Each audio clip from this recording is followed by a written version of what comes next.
Welcome to the National Women Veterans Recognition Day event, brought to you by our partners at National Women Veterans United, the International Association of Military Women of Color, and Victory Place.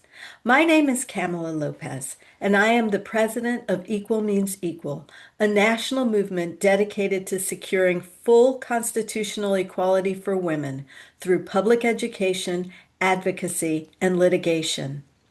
This event comes at a pivotal moment. Several legal challenges involving military service and sex-based classifications are currently making their way through the federal courts and toward review by the United States Supreme Court.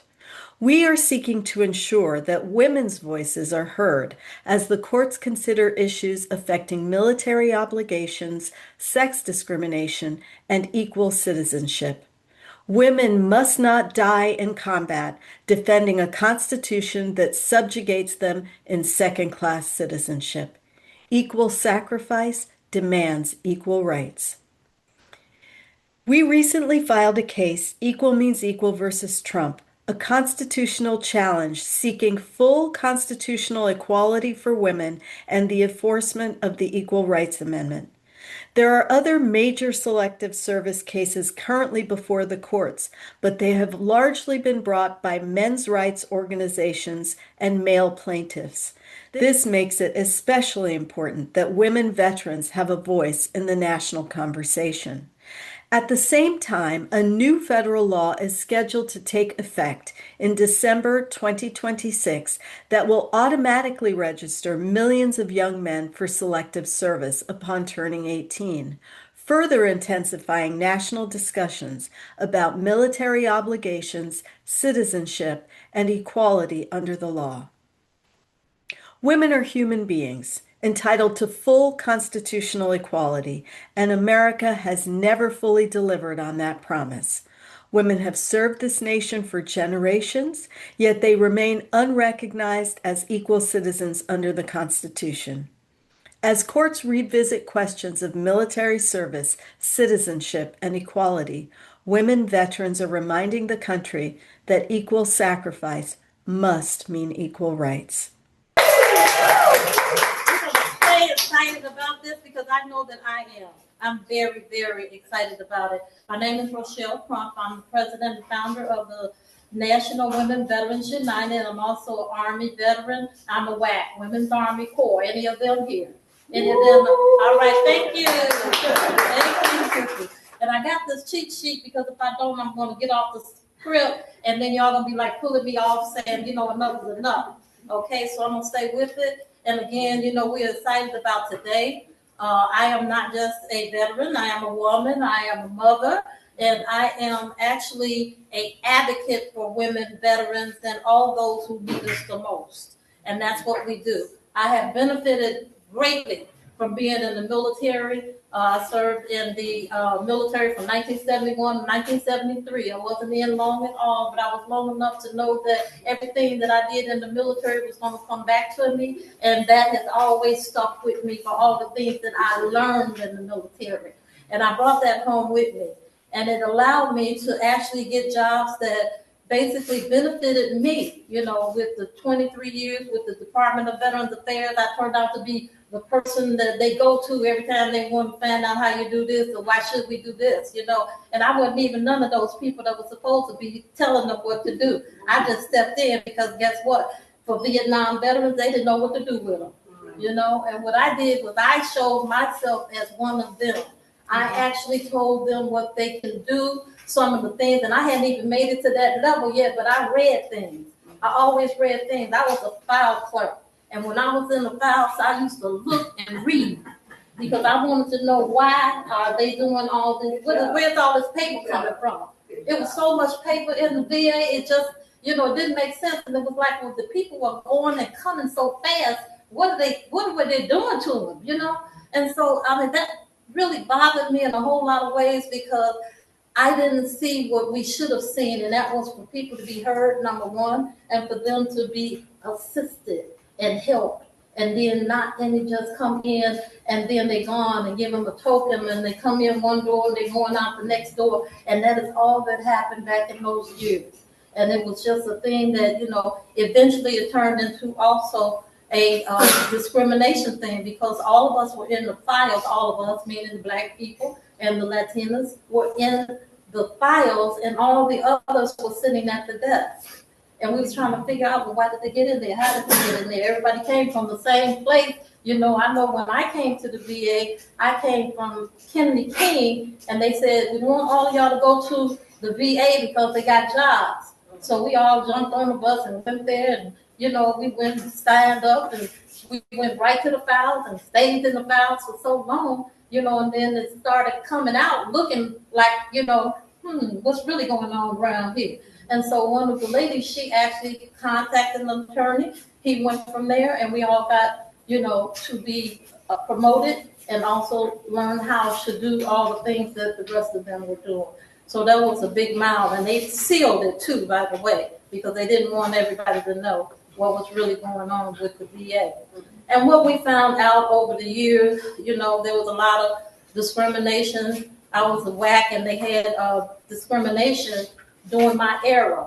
In fact, if you look it up, you'll see that it went all the way across the nation for anyone who was in the WAC, that is what happened. It was going on. And they kept us in the barrack for a long time, trying to keep us separated from all the people are you familiar with that? They had all of that going on, and it went away, but everybody stayed likely. But it was a thing where one of the 3 or 4 of the women veterans that were Black, they got ran over by someone in the Jeep. And they thought it was on purpose, and it never came to the thing where they didn't think he didn't do it on purpose. And it went all the way across the nation anyway. But what happened after that, coming home for me was different. You may have heard me say earlier, I went and I was 17. I had just made 17, so typically I still had the mind of a 6 of a much person that was, around people that actually were like my mother, But I learned a lot from them, and I don't take Nate for an answer. I've always been that way. And as I went on, to get jobs with the VA and everything like that, I had problems sleeping. They finally figured out that maybe, just like in the military, I couldn't sleep. I couldn't wake up. People believed in me. They got tired of waking me up, so they just gone about their way. And what happened was they put me on the midnight shift. I was a switchboard operator too. And so I worked in the shift time, and it worked for me, and I just happened to, meet somebody, on a choice. And, I wound up getting married, and that's how I came out of the VA and came back home. And, as I went on, I actually did a lot of work with veterans across the board. I have been all over the city of Chicago, you can say, in so many ways. I was the first woman veteran for the VA for the city of Chicago. I was the director. And to that time, they still haven't had another female there. They all have been males since that time. The same thing with the Illinois Department of Veterans Affairs. I was the assistant director there. The first female, first Black person, not woman, but person, all those years. And that, it went on and on for a long time.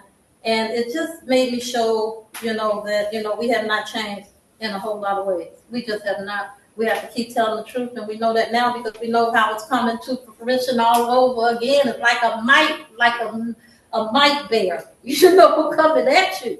And we have to be honest about it. We have to talk about these things because they are important. They may not be important to some people, but they are important to a whole lot of us. And we have to talk about it. Because if we don't, and I know some people get, they don't want to talk about it, they don't want to do this and here, but when we hear it all day, me hear it all day, and then things are still going that way, I just can't be still. And I have to make sure that I say what I need today because it's important, not just to me, but I'm helping somebody who don't want to talk about it or somebody who can't talk about it. So, we want to continue to push our veterans. We want to make sure that we help those who need us the most. That's why we have this facility here When we opened it up, we opened up because we knew the women that were not getting the services that they needed. They did not go to the VA and get all of the service that they needed. They did not go to the regional office and get the benefits that they needed from there. So along come us. And what we found out one day was that a woman that was 21 years old was killed in Afghanistan, and she came back home in a box with a 2-year-old daughter that she left behind here. And we adopted that family, and we have been with that family ever since then, and it is now named, that's what you see on our name, it's the National Women Veterans United Sergeant.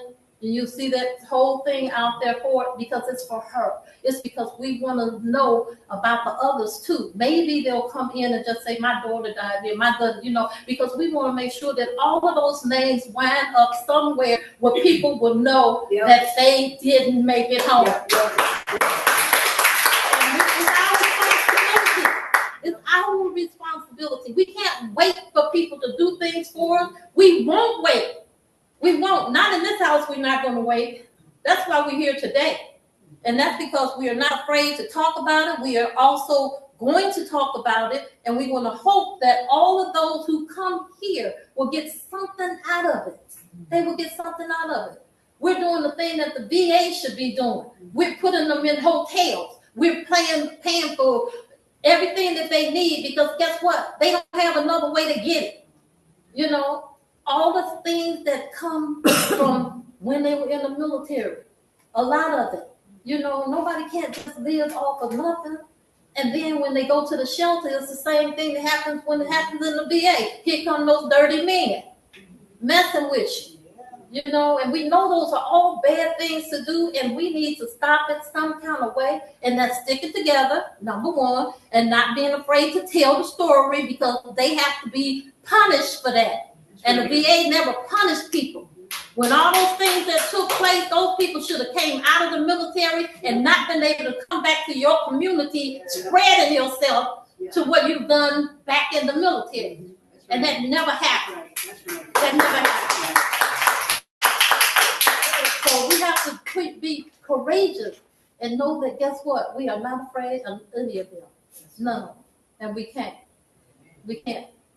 So at that time, I'm going to stop, because I don't know where I was on here. But so I'm going to move on to the next person, and that's Dr. Pamela Wilson. She's retired U.S. Army.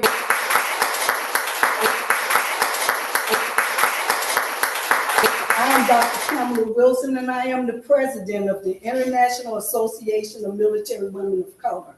And we say color, we mean everyone. If you look across demographics, everyone has a color. So we welcome everyone that has a position in this military and in the civilian community to help support veterans. So I want to start by saying we are international. We are located in 17 states, and we're not trying to grow in other states. We're trying to make sure we make an impact in the states that we're in.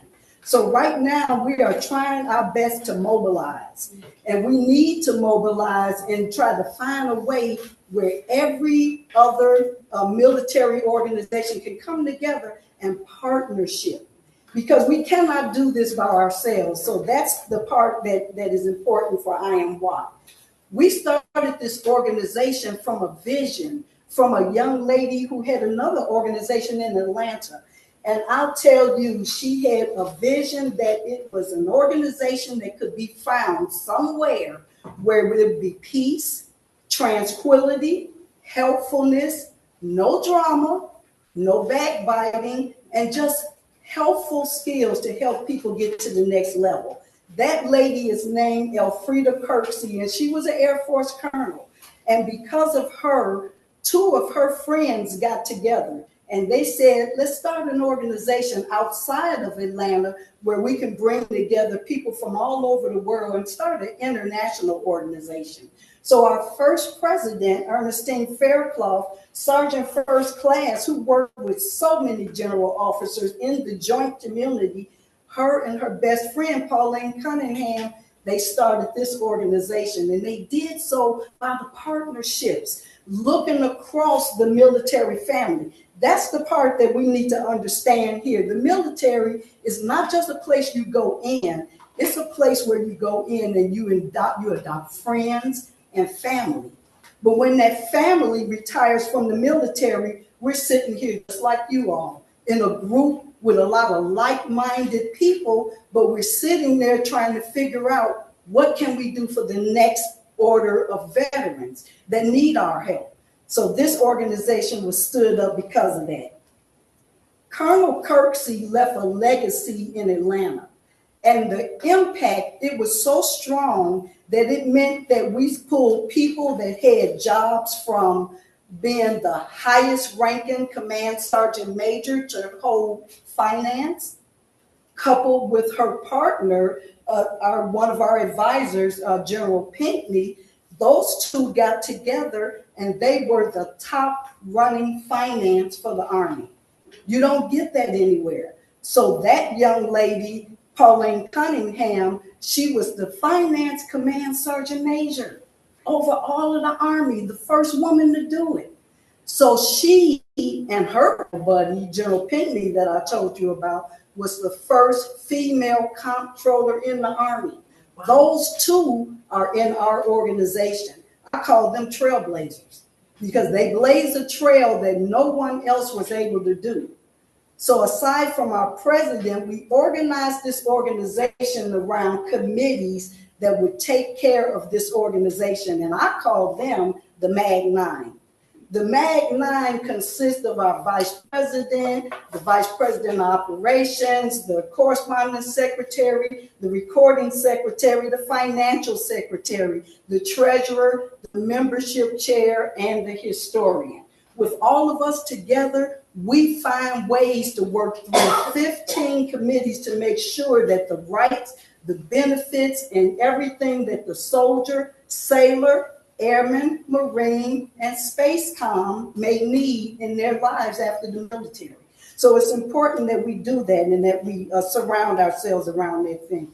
In order for us to run an international organization, you have to think about it. There's people that live in that military community. Those people have to be catered to. Now, we are just a pebble on the beach when we retire from the military. We're one of not many. But when you come back to your community in which you left to serve as a veteran, your life changes. I'm going to tell you, mine changed, not even as a veteran, but as someone that would come back to your hometown. Class reunions. Who doesn't come back to class reunions? The 10-year, the 15-year, the 20-year, and on. That is a supportive community in itself. So think about it. You're in the military and you come home to your class reunion. Everyone is looking at you. They're looking at your uniform. Hopefully, veterans, you're wearing your uniform when you do go to those events. But you're wearing your uniform. You get many questions. You get many inquisitives about things that went on in the military. But the thing that makes you strong is not to change the person you originally were. Because your friends know you. You can't change your spots. We already know that you had that freckle over there, and it's not going away. In our organization, it is so important that you have advisors to help you along the way. In our organization, we have advisors that are in different strategic places. One is a strategic advisor. One is a fundraising advisor. One is a strategic planner. I said that one already, but another one makes sure that we are media savvy. We have those that are educational giants in their own right. So the advisors help keep us on track, and I'm happy about that. But you know, as a military organization, you don't do anything by yourself. You have to have a partner. We have partners everywhere we go. For International Association of Military Women of Color in Chicago, we have National Women Veterans United with President Rochelle Crump, where I serve proudly as the NWVU chaplain and also as policy and research. But my point is, You have to have partners when you have an organization. You cannot do anything by yourself. Through the partnership, we're able to identify gaps that's in our organization and fill those gaps that may be in another organization. Other partners that we have in Chicago is Rush Road Home.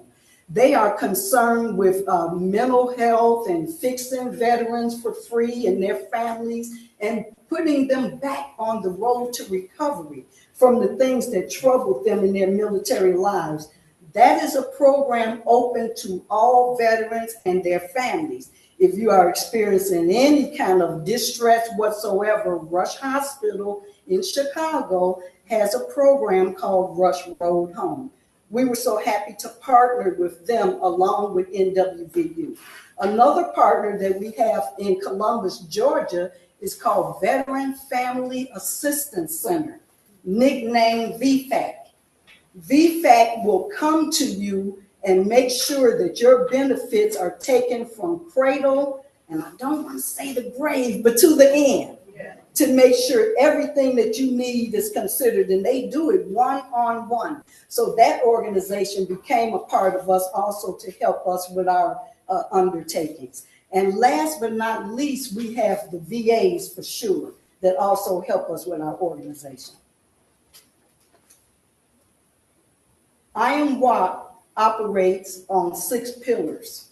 And the main ones that are important to our organization right now is membership, partnership, fundraising, workshops, grants, and scholarships. So we evaluate those on a quarterly basis to see how we're doing. And right now, we're doing pretty well, but we can do better. So be sure to look on the website, www.iamwalk.com.org, and follow us, support us. Look and see what we're doing to help you, because we go into your communities in those 19 states I told you about, and we work hard to make sure that your benefits are taken care of.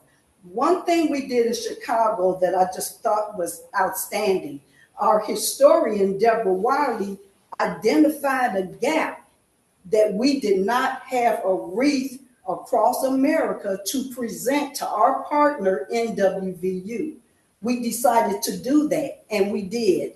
When the president and I, Rochelle Crump, went to the cemetery where 6888 member Miss Crowder was laid to rest, we arrived at the cemetery and they didn't even know who she was.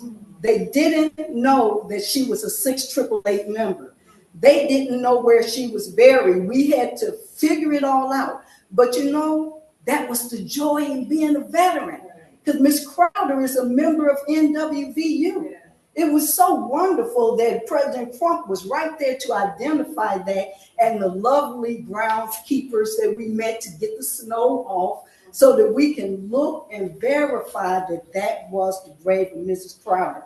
We were more excited than anything to identify her. So now we're going to make sure as a partner to NWVU that we provide President Crump with all types of information that we receive from Mrs. Crowder, because it takes a village. It takes a village to take care of veterans. And it is so inviting to talk to you all today. And last but not least, I am just so happy to present my class. My high school class is in the back of the room. And you all please stand. I went to elementary school and high school with these lovely people wearing our Iron Walk shirts in the back. And I want to say how important that is to have relationships, because again, you go away 32 years and you serve in the Army and you come back and you say, oh, I'm the president of Iron Walk, and they go, okay, well, what's that? What it is we're taking care of veterans. We're partnering with people like us who want to take care of veterans. And anything that a veteran and their family need, I Am Walk is standing in the trenches to make sure that they get it, because every day is a great day for I Am Walk. Thank you very much. And I'll be followed by Dr. Renee Dickerson.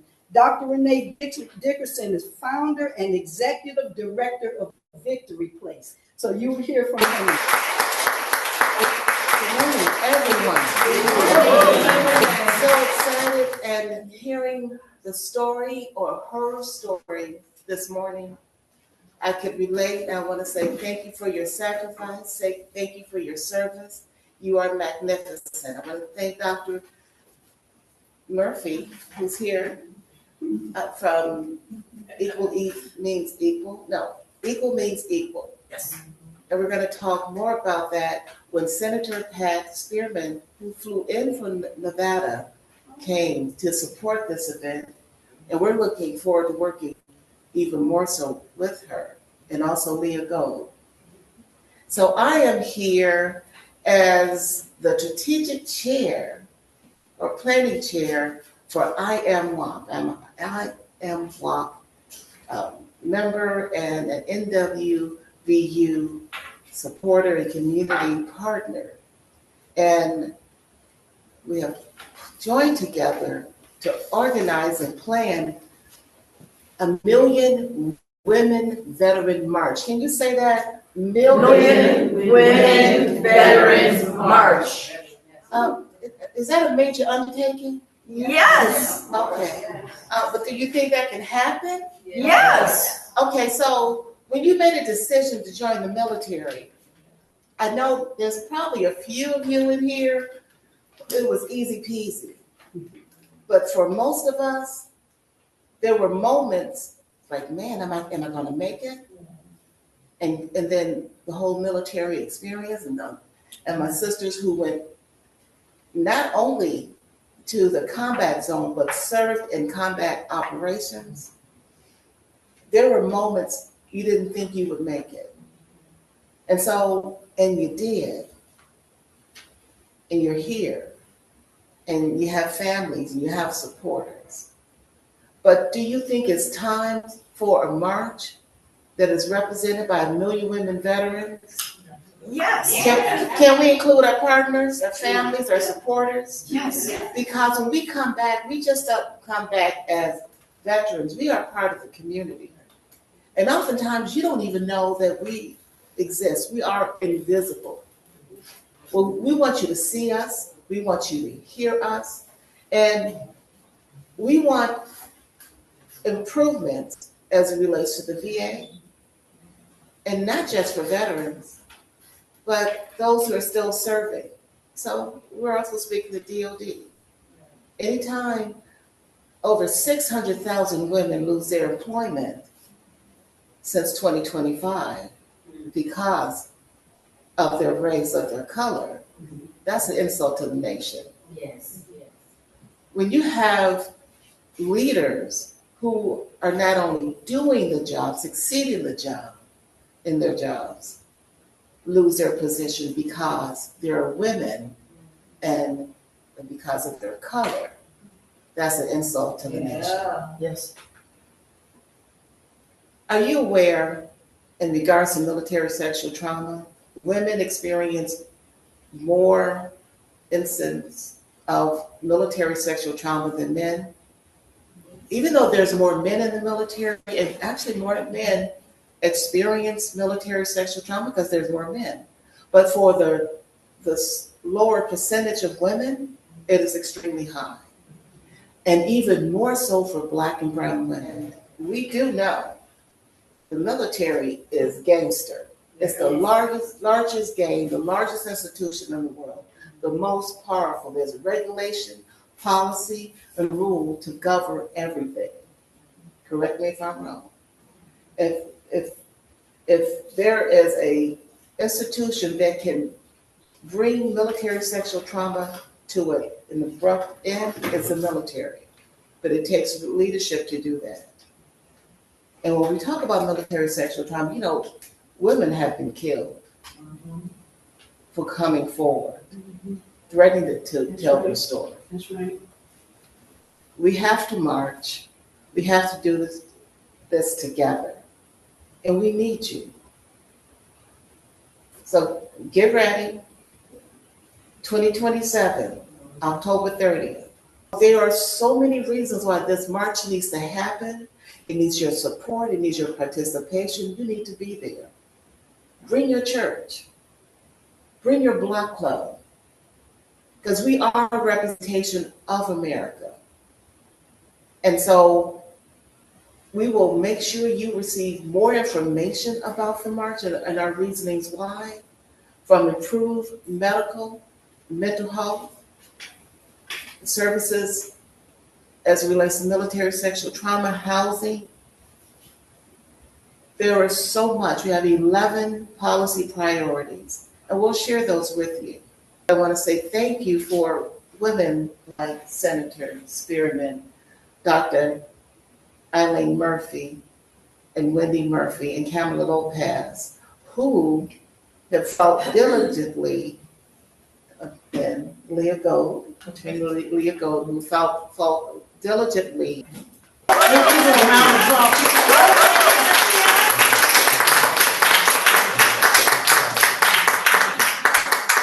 really Pat Spearman, and I just want to take a few minutes to talk about what it means for a woman to serve in the military.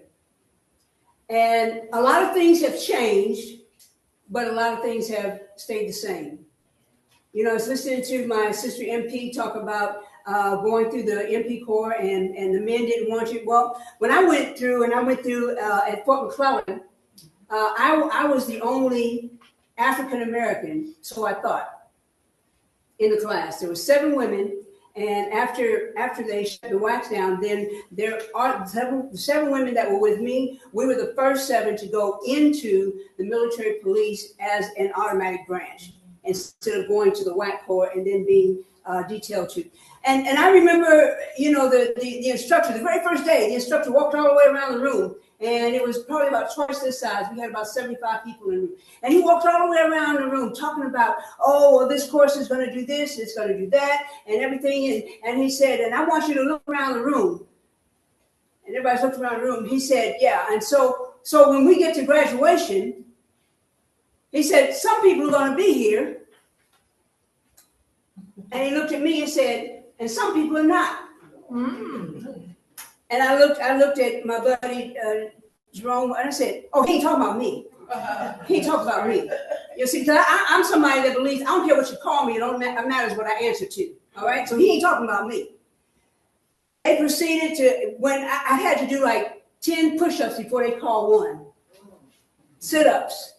And I don't know if y'all remember the run, dodge, and jump. Seemed like something always happened to the stopwatch. And when I came in, you know, from the run, it was a mile then, now it's 2 miles. I was like, look at this. How come y'all can't get the time right? But you know what? I believe that whatever doesn't break you will make you. And somebody kept telling me, said, you know, there are some things that people mean for evil, but God means for good. And so by the time I got to my first duty station, I was fit. I mean, I'm going in, the only woman officer in a military police company in Korea. I was ready to go. You know that, I mean, and some of my platoon members, they were like, "Oh man, you good." I said, "Yeah." And I looked back at all the people that were at Fort McClellan that were trying to make me drop, and I said, "Thank you very much. Thank you very much." And so I'm saying that because when we serve because we want to. Not because we have to. And I say to people, anybody who served after they ended the draft went in for whatever reason, but we went in and we served. You know, I joined ROTC when I was a freshman in college, but I joined ROTC because they kept telling me we had to take a gym. And I was in the band. And I played drums, so I was on the drum line, okay? And they kept saying, you got to take a gym. I said, no, I don't. And the lady that was filling out my course card, she said, yes, you do. I said, okay. And I said, so what else is left? She said, modern dance. I said, oh no.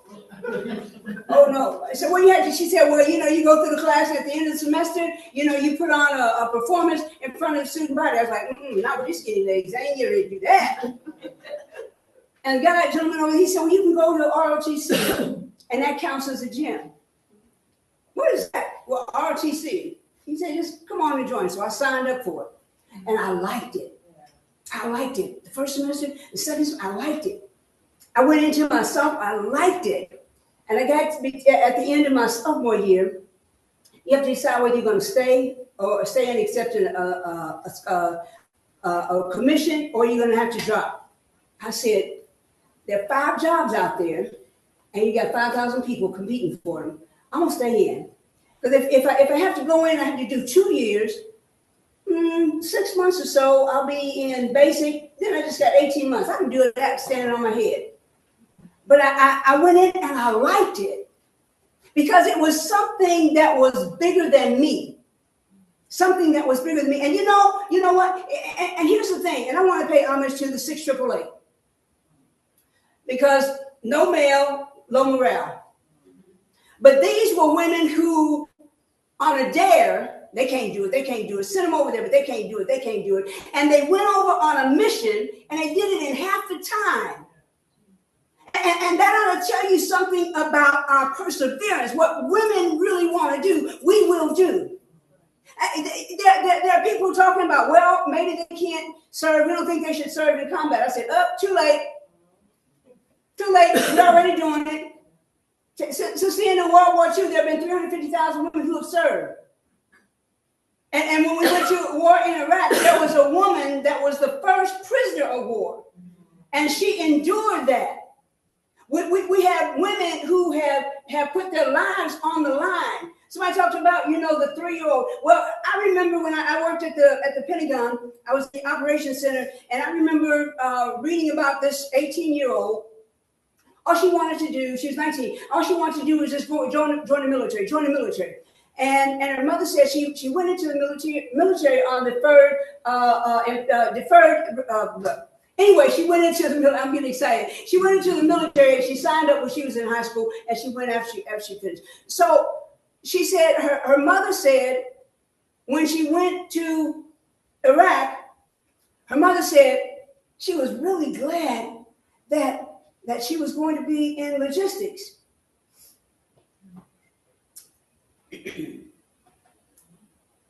Sorry. It's okay. It's okay. Her mother said she was glad she was going to be in logistics and supply. She said the last time she talked to her daughter, she was getting ready to go on a convoy. And she said, her daughter told her, said, all these people over here don't like us. They don't like us. They don't even want us here. And she said, Mom, I don't think I'm going to make it home. I don't think I'm going to make it home. And her mother said, you're going to make it. The church is praying for you. We're all praying for you. You're going to make it. You're going to make it. A week went by and she hadn't heard from her daughter.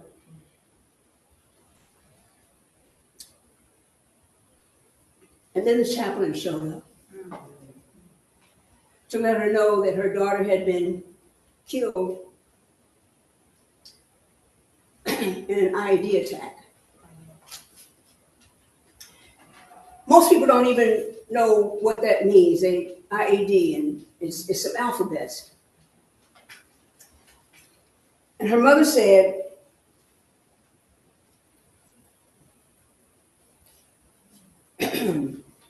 when they brought the coffin back, she said, I didn't get my daughter. I got a bunch of body parts.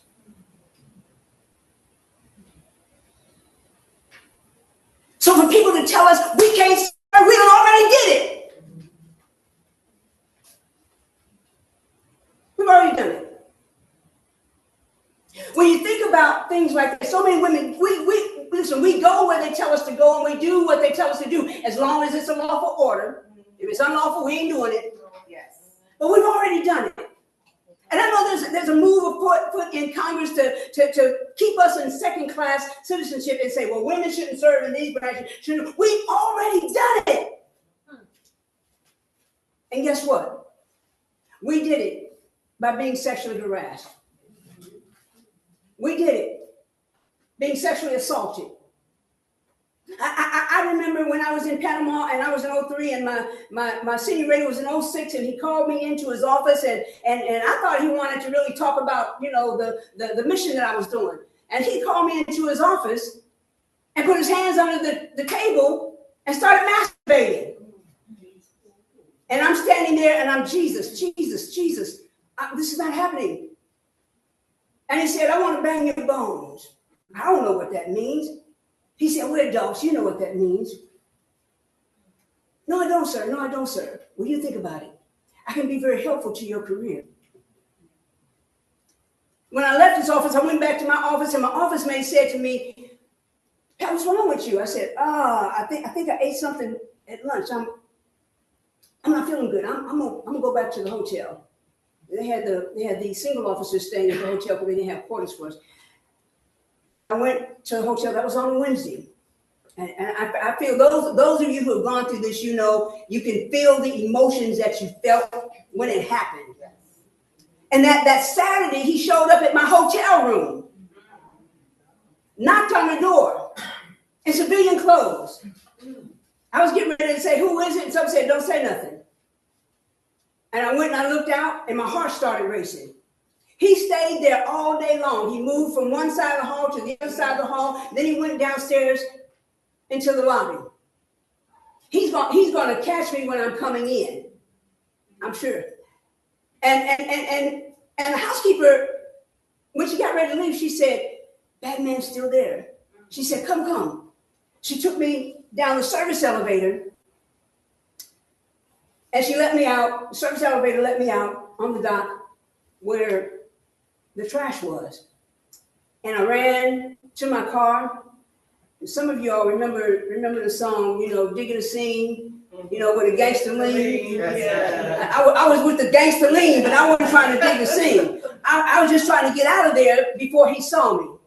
And I went to a friend's house. We were stationed at Fort Hood together, and I was shaking. And he said, what's the matter with you? I told him, and he said, oh my God. And his wife said, girl, I know you getting ready to tell somebody. I said, no. She said, what? And her husband said she can't.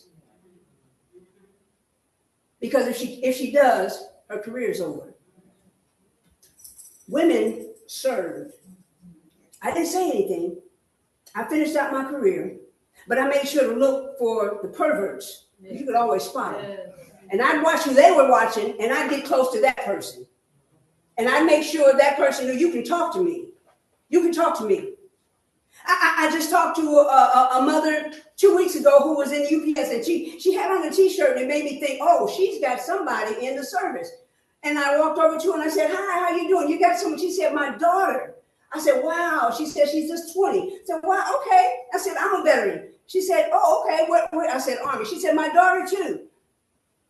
I said, where is she? She said, she's in the Middle East. And I said, wow. She said she was supposed to come home this week. But she called us and told us that she'd been extended. What's going on in the Middle East right now?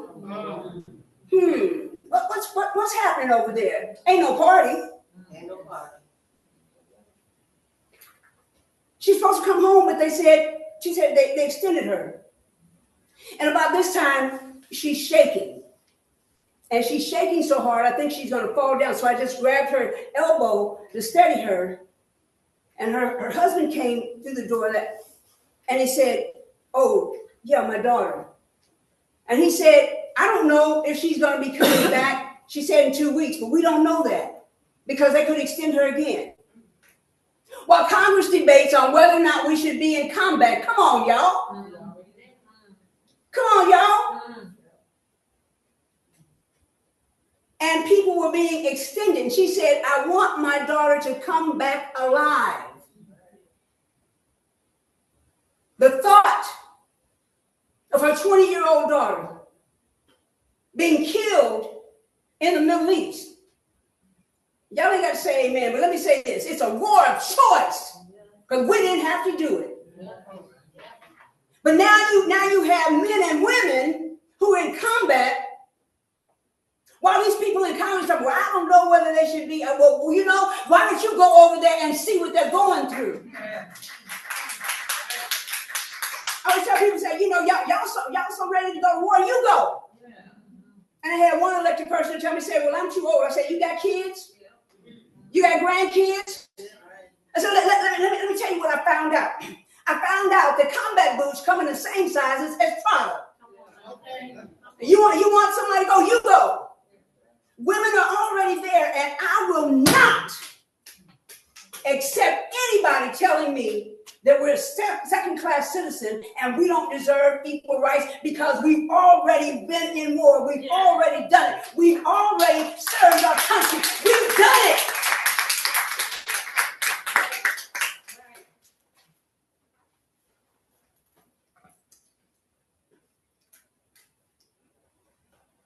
If you're a member of Congress or anybody tells you women shouldn't be in combat, you tell them you haven't heard the news.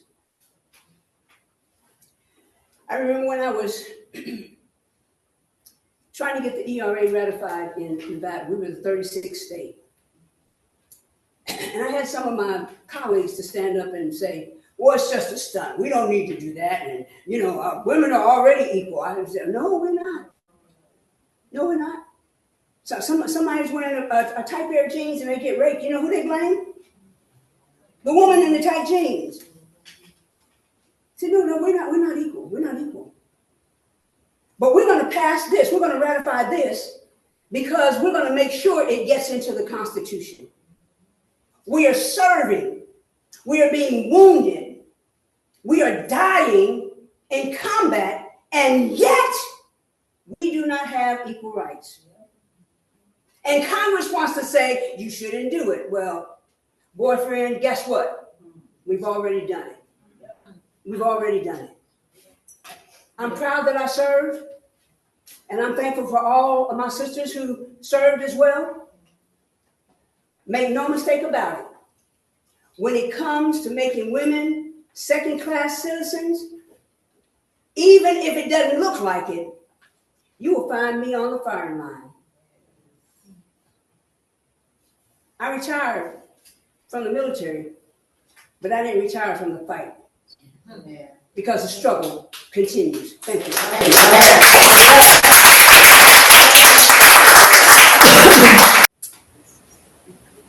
My name is Leah Gould. I'm a volunteer attorney with Equal Means Equal, and I volunteer on any cases that advance equality under the Constitution.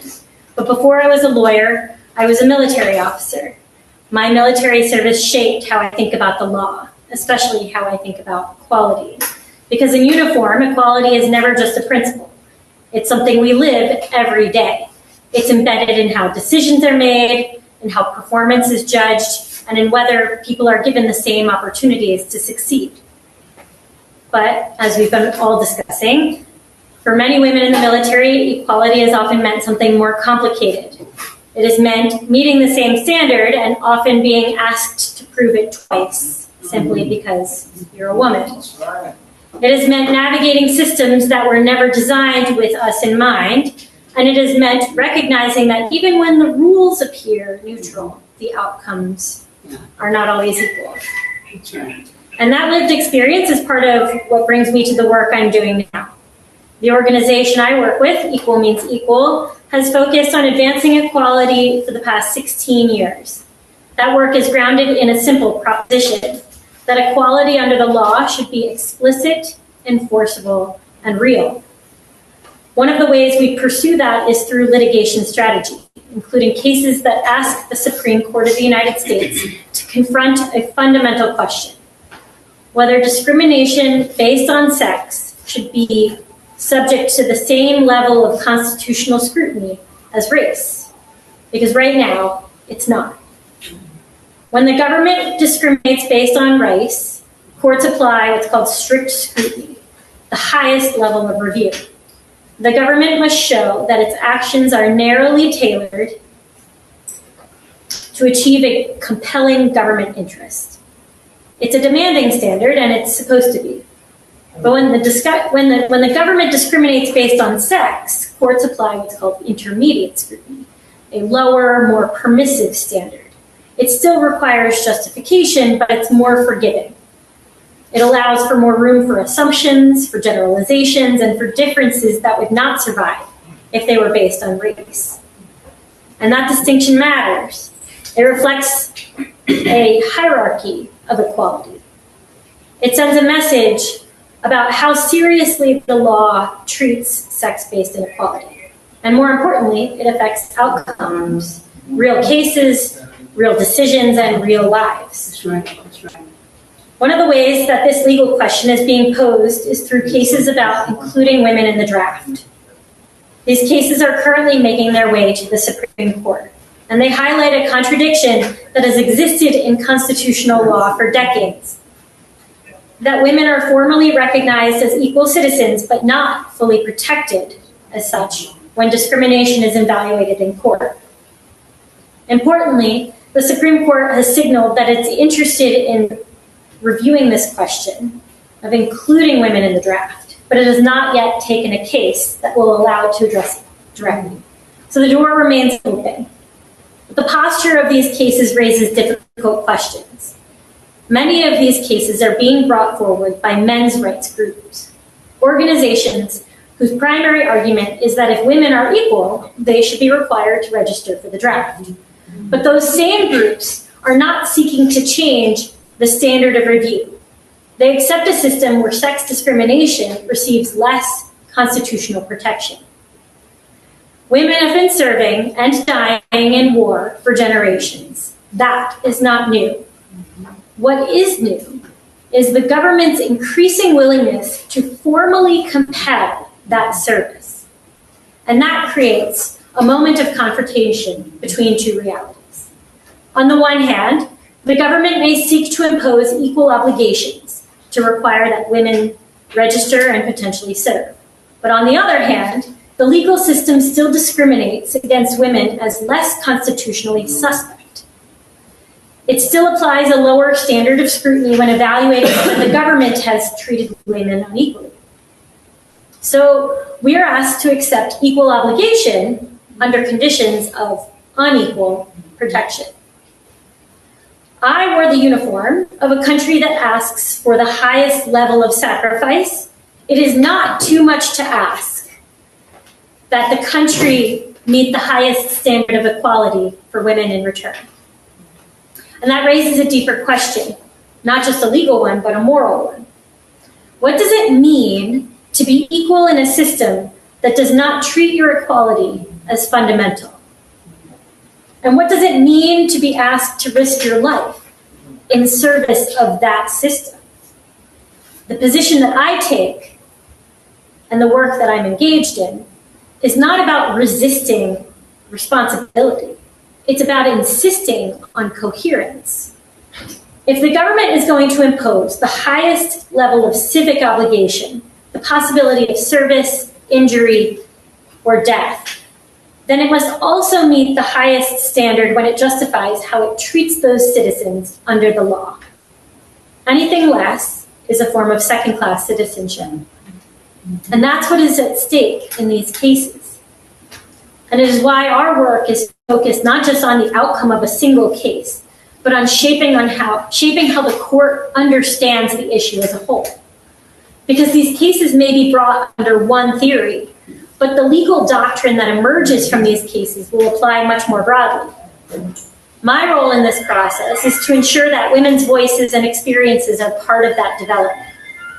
That the record reflects not just abstract arguments about equality, but the lived reality of women who have served, who have navigated unequal systems, and who continue to encounter structural disparities.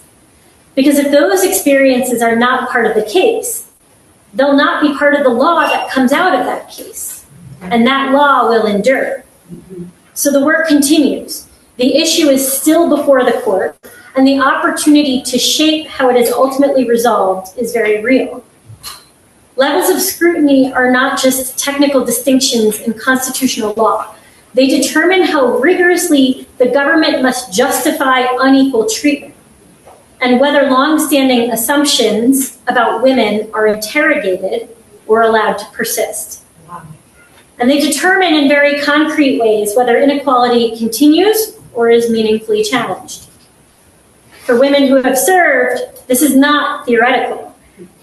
It affects access to benefits, it affects how service is recognized, it affects healthcare, opportunities, and long-term economic security. If the law treats sex discrimination as less serious, those disparities become easier to justify, they become more durable, and they become harder to dismantle. In the military, we're taught that we don't get to choose the conditions under which we serve. But we do get to choose whether we meet those conditions with clarity and purpose. This is one of those moments. These cases are forcing a question that has been left unresolved for too long. Whether equality under the Constitution is full or partial. And the answer to that question will depend in part on whether the Supreme Court hears the full reality of what inequality looks like and what it costs. Courts do not operate in a vacuum. They decide cases based on what they hear and from whom. So the question is not just what will this court do, it's whether women, including women who have served, are part of what it hears. And our job is to make sure that we are. Because equality doesn't just advance on its own. It advances when it is demanded, clearly, persistently, and on the record. And that is what this moment requires. Thank you. Are you with us? Yes. Can we depend on you? Yes. All right. We are ready to go. We are ready. Are we ready? We're ready. We're ready. We are ready. In the Army, we say, who up? Oh, see, I wasn't going to do that up in here, but see, you just started something now. Army, are you here? And so we want to thank you for all of your work that you've done. That was awesome. Both of you. Awesome. We thank you so much for coming out, coming here, to see what was here. Because a lot of people have not been here yet, and we hope that they will come because we need their help also. We're actually looking for another facility because typically we have actually outgrown this facility. We have so much more things to put on the walls and things like that, the story has to be told. And we have to tell that story. So we got more uniforms coming because this is their life. This is their life. And this is where the families have to come and they see what all they didn't know. Because a lot of them don't know what they saw until they see it on the wall, until they see all of the other ones that are standing up and been, ready again. So, we have to make sure, we want to make sure everybody remembers this. Y'all probably heard it before, but I have to say it. Make sure your DD 214 is put up where someone knows where it is. Can y'all say that again? Yes. Make sure that you have it, because what happens is that it happens so frequent. Everybody, when they're okay, they're like, oh, I know where it is. Everything is there. I told so-and-so. And then when it comes down to the whole thing, something happened to them, it's time for them to make a choice of where they're going to lay at after they are leaving this earth. Nobody can find anything. And then it takes a little time for people to find out, okay, we can't bury them until we get that DD 214. They can't come here. It's just as simple as that. You cannot go there if you do not have that DD 214. They love you dearly, but they cannot let you in. They will not let you in. So please, even if you're not a veteran, please tell the next person that you know that is a veteran that is just crucial, that they have to. We want to thank you all for coming out today to visit us and her Harlan High School class of 73. Absolutely. So thank you so much for coming out. We hope that you got something out of this and to really know what today is about. Because we came together on Women Veterans Day. Thank you for joining us for today's webinar. Please continue to stay engaged in this issue and up to date on these cases by joining us at equalmeansequal.org and following us on social media and Substack. No female soldier should die in combat defending a constitution that subjugates her to second-class citizenship. Equal sacrifice deserves equal rights. Thank you.